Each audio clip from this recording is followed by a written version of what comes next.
L'école primaire de Quetta se trouvait au cœur d'un quartier modeste, là où les rues étroites et poussiéreuses exhalaient le parfum des marchés matinaux et des boui-boui encore endormis.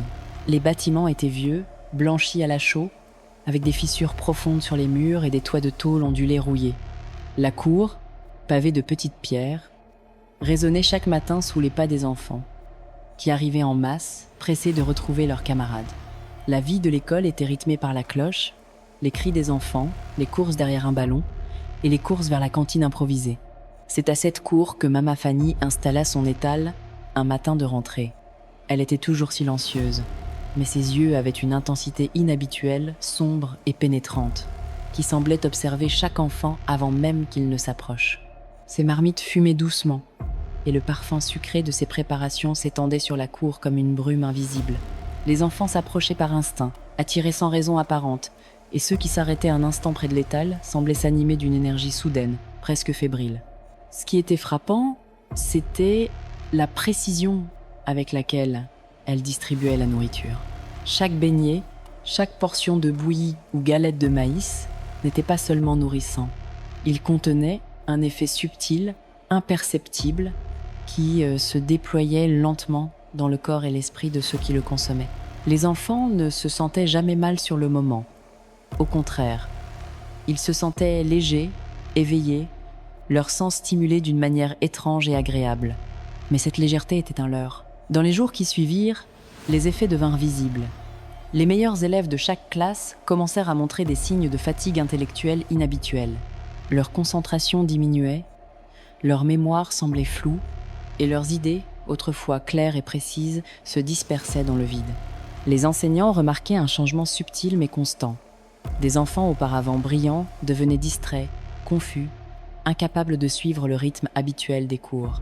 Les parents, eux, attribuaient ces changements à la chaleur, à la fatigue ou à des maladies bénignes. Personne ne soupçonnait que la cause se trouvait dans l'étal de la femme mystérieuse qui distribuait sa nourriture chaque jour à la récréation. Mama Fanny agissait avec une méthode silencieuse, presque scientifique. Chaque plat avait été préparé avec soin, infusé d'ingrédients ordinaires, mais associé à des techniques occultes anciennes transmises dans sa lignée. Lorsqu'un enfant mangeait, sa vitalité mentale et sa mémoire commençaient à être extraites lentement, absorbées par les composés invisibles contenus dans la nourriture. La perte n'était pas immédiate. Elle s'étendait sur plusieurs jours, de manière cumulative, rendant chaque enfant progressivement plus vulnérable, plus dépendant, tout en masquant l'effet avec une euphorie artificielle et une curiosité accrue pour les mets de la sorcière. Au fil des semaines, la situation devint alarmante. Les élèves semblaient engourdis, leurs performances chutèrent, et les rares parents attentifs commencèrent à remarquer le même schéma. Ceux qui mangeaient chez Mama Fanny semblaient perdre une part de leur esprit. Mais la femme était toujours là, calme, impassible et parfaitement intégrée à la routine de l'école. Son apparence inoffensive et son attitude douce faisaient que personne ne doutait ouvertement d'elle. Même les enseignants, épuisés et occupés, observaient les changements sans pouvoir identifier la source. Les symptômes chez les enfants se manifestaient de manière étrange. Ils devenaient facilement distraits, oubliaient des notions simples, perdaient leur capacité à résoudre des problèmes logiques qu'ils maîtrisaient auparavant et semblaient rêver ou fixer le vide pendant des minutes. Les esprits les plus vifs semblaient disparaître en silence, engloutis par un processus invisible, presque imperceptible, pour quiconque n'observait pas attentivement. Les enfants eux-mêmes étaient incapables de comprendre ce qui leur arrivait. Une partie d'eux-mêmes s'éteignait doucement, sans douleur, sans résistance.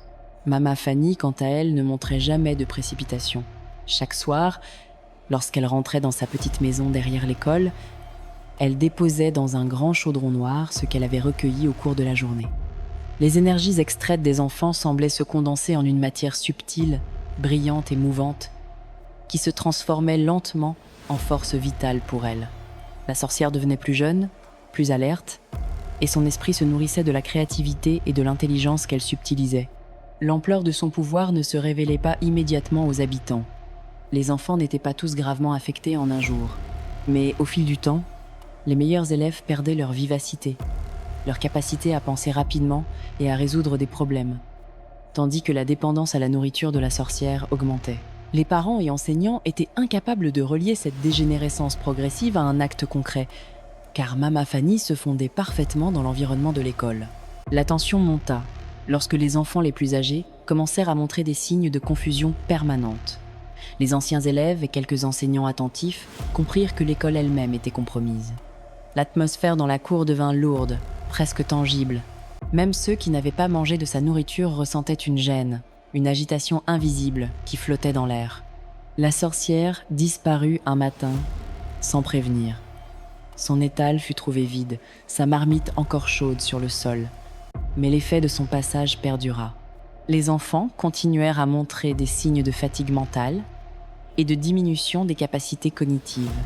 Les performances scolaires chutèrent et les familles durent se résigner à constater que quelque chose de fondamental avait été volé à leurs enfants. Les habitants racontent encore aujourd'hui que certains soirs, lorsqu'ils passent près de l'école, ils sentent un parfum sucré et métallique qui flotte dans l'air, comme un écho du passage de la sorcière.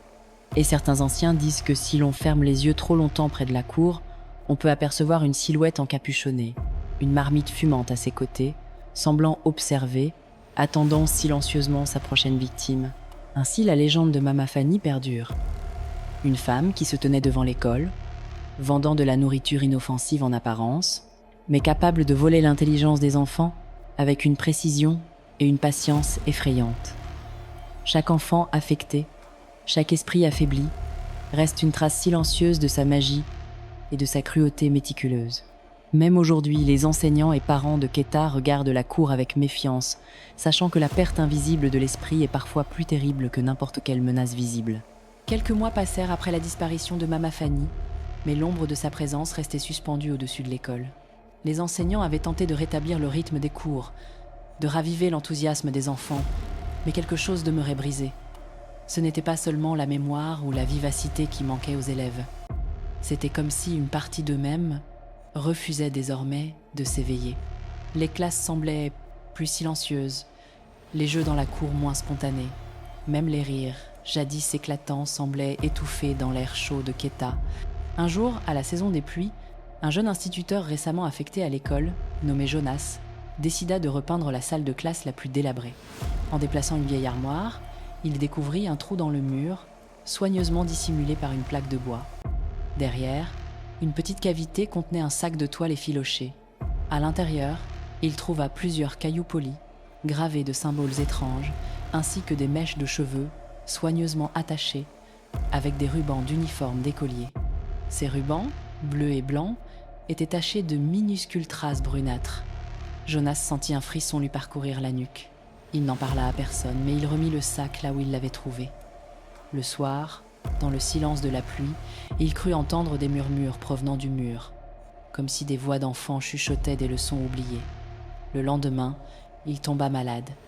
Fièvre, confusion, vision de la cour baignée d'une lumière rougeoyante, silhouette d'enfants immobiles autour d'un étal invisible. Il quitta l'école avant la fin de la semaine, sans jamais revenir. L'administration fit venir un prêtre pour bénir les lieux. Il aspergea d'eau bénite la cour et récita des prières. Mais cette nuit-là, les habitants voisins jurèrent avoir vu, au centre de la cour, une lueur dorée s'élever lentement avant de disparaître dans un sifflement. Le lendemain, la marmite de Mama Fanny réapparut, posée au milieu de la cour, intacte, comme si elle n'avait jamais quitté les lieux. À l'intérieur, il n'y avait rien sauf une fine poussière argentée.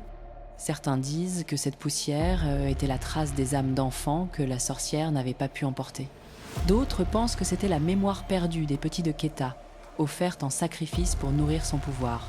Depuis, aucun vendeur n'a jamais eu le courage d'installer un étal dans cette cour. Chaque matin, quand la cloche retentit, un souffle étrange parcourt l'air, léger mais perceptible, comme un rappel que quelque chose veille toujours, quelque chose qui a goûté à l'intelligence des enfants et attend le moment de recommencer. Et lorsque la brume du matin s'installe sur le toit des classes, il arrive qu'on distingue, juste un instant, une silhouette familière, foulard sombre et regard fixe, observant silencieusement les nouveaux écoliers courir dans la cour. Les années passèrent, le souvenir de Mama Fanny s'effaça peu à peu, l'école primaire de Keta fut repeinte, les bâtiments rénovés, les enseignants renouvelés, une nouvelle génération d'élèves occupait les salles, riantes, bruyantes, insouciantes. La cour, jadis marquée par la peur et les absences silencieuses, semblait redevenu un lieu ordinaire. Mais certaines choses dans la terre rouge ne disparaissent jamais vraiment.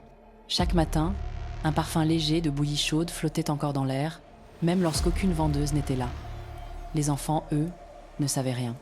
Ils jouaient, criaient et couraient dans la poussière, inconscients de ce qui sommeillait sous leurs pieds. Un matin de saison sèche, une nouvelle vendeuse fit son apparition recrutée par le directeur de l'école. Elle s'appelait Tanti Awa. Son arrivée ne souleva pas de questions à Keta. La vendeuse allait et venait. Ses plats étaient délicieux. Et très vite, les enfants s'entichèrent de ses gâteaux de mil et de ses jus sucrés. Pourtant, ceux qui prenaient le temps de l'observer remarquaient quelque chose de familier, une lenteur dans ses gestes, une précision dans sa manière de servir, un regard qui semblait parfois absent, comme s'il venait d'ailleurs. À 2 semaines, certains enseignants commencèrent à remarquer un phénomène étrange. Comme les mêmes scénarios de la vendeuse Fanny passée, les élèves semblaient brillants, concentrés, presque trop. Leur rédaction était plus riche, leurs calculs plus rapides, leurs dessins plus précis. On aurait dit qu'ils avaient gagné quelque chose de nouveau, une vivacité intellectuelle inhabituelle, mais cette clarté avait un prix. Peu à peu, les enfants devenaient nerveux, insomniaques, épuisés. Leurs yeux semblaient vides, comme si toute cette intelligence volée ailleurs s'était logée en eux de force. Un soir, le gardien de l'école voit une ombre se faufiler entre les arbres derrière la cour. Une silhouette féminine, mince, drapée d'un pagne rouge, portant sur la tête une marmite noire d'où s'échappait une vapeur dorée. Quand il s'approchait, il ne trouvait rien. Le lendemain dimanche, alors que l'école était en repos, un orage éclata soudain. La pluie tomba violemment, inondant la cour et creusant la terre sèche. À la reprise des cours le matin, les enfants découvrent, à moitié enterrée derrière le grand arbre où Tanti Awa vendait, une marmite ancienne, fendue, noircie par le temps, à l'intérieur rien qu'une fine couche de poussière dorée. Le directeur, troublé, la fit enterrer plus loin, derrière la clôture.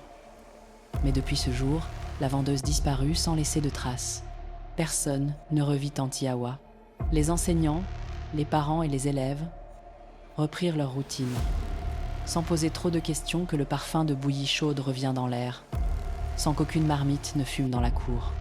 Les enfants disent qu'ils voient certains matins une femme sous l'arbre, immobile, les yeux fixés vers eux, et chaque fois que l'un d'eux excelle soudainement à l'école sans raison apparente, l'esprit de Mama Fanny veille toujours.